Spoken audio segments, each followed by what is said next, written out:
Рамадан Челлендж. Пособие о правильной трансформации в священный месяц.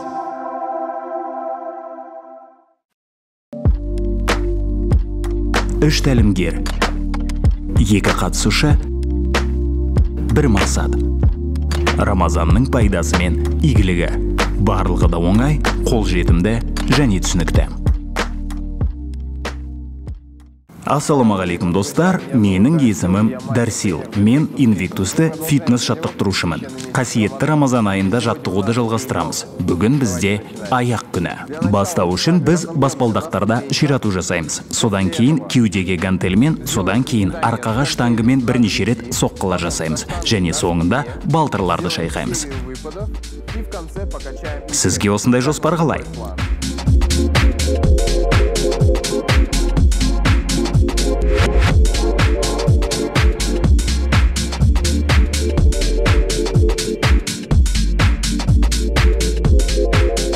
Қадамдардан кейін біз аздап созылу жасаймыз.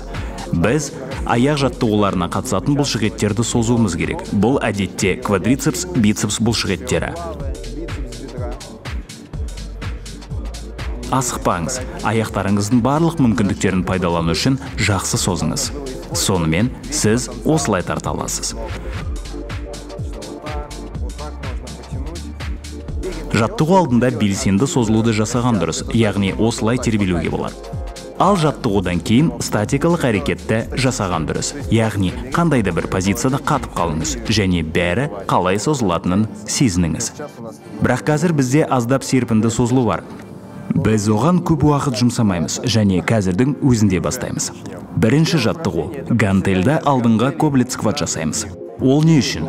Біздің алдымызда салмақ болған кезде біз жақсы позаны сақтауға тырысамыз. Яғни арқамызды аяғымызбен параллель созамыз. Бұл жалпы денсаулыққа пайдалы. Мен бұл гантельмен жұмыс істеймін. Отырудың негіздерін ұмытпаңыз. Тізе бүйірлерін үнемі басады. Біз салмақты бүкіл аяққа біркелкі таратамыз. Саусақтарға және өкшелерге құламаймыз.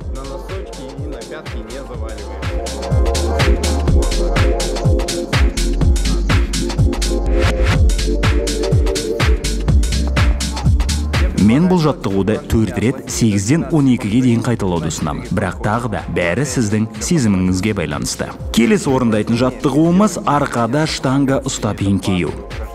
Бұл аяқтың барлық дерлік бұлшықеттері жұмыс істейтін негізгі жаттығу.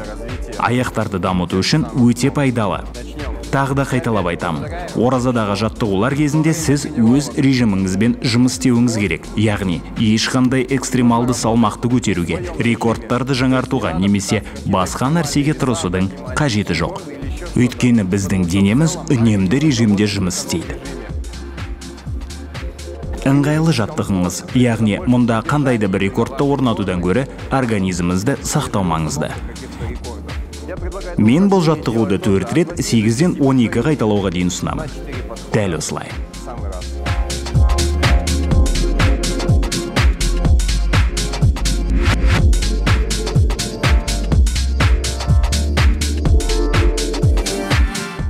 Үшінші жаттығуда біз алға басуды жасаймыз.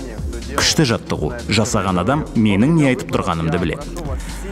Басқан кезде мен сізге көп еңкеуге кеңес бермеймін. Яғни тізеңізде тіке бұрыштарды ұстауды сұраймын. Осылайша, сіз төменгі позицияда болғанда, сіз тізеде осы аяқта және екінші аяқта 90 градуста тік ұстаңыз. Тізеңізді жерге тигізбеңіз. Жақсы, қалыпты ұстаңыз. Ең бастысы, алға басқан кезде артқа қайтпаңыз. Яғни осы аяққа тұрып, алға қадам жасап жалғастырыңыз. Керемет. Әр аяққа 5 рет қайталаңыз. Әр аяқтың өзінің жолы бар. Біз жай ғана алға барамыз да, ештеңе істемейміз. Әркім өз қарқынын ұстайды. Егер сізге қиын болса, аяғыңызды төмен сүріп, үзіліс жасаңыз. Келесісін істеңіз, үзіліс жасаңыз. Тағы біреу және тағы да. Жақсы. Ең бастысы, дұрыс техникамен гантельдерді еденге қойыңыз.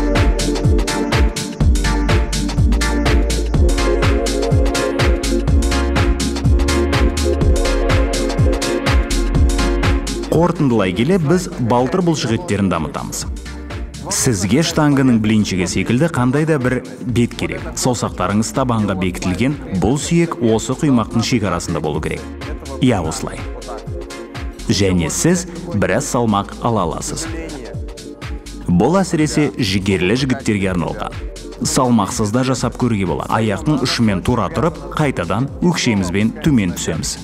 Мұның бәрін жоғарғы және төменде жасаңыз. Осылай істеңіз. Ең бастысы секіру емес, баяу жасаймыз. Мен бұл жігіттерді жандыру үшін шамамен 15 рет 3 қайталауда жасауды ұсынамын. Болды. Осыдан кейін оларды созуды ұмытпаңыз. Мұны істеу үшін сізге тегіс жер керек. Мысалы, осындай.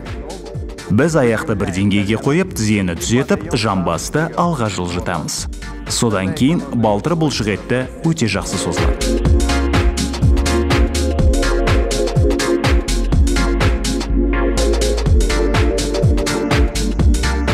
Достар, біз сіздерге осы кезеңдегі ең тиімді жаттығуларды көрсетуге тырыстық. Бірақ ең алдымен ораза кезінде біздің ағзамыз үнемдеу режимінде жұмыс істейтінін еске салғым келеді. Өйткені сіз күні бойы тамақ ішпейсіз. Сондықтан ауыз ашылғаннан кейін кешке жаттығу жасаңыз да қатты құлшыныс жасамаңыз. Осыны ескеріңіз. Қорытындылай келе, осы айда жаттыққаннан кейін осының бәрін тастап кетпеңіз. Бұл сіздің өміріңізде әдетке айналсын. Сізге денсаулық тілеймін және бүкіл ұжымымыздың атынан отбасыңыз бен жақындарыңызға денсаулық пен амандық тілейміз.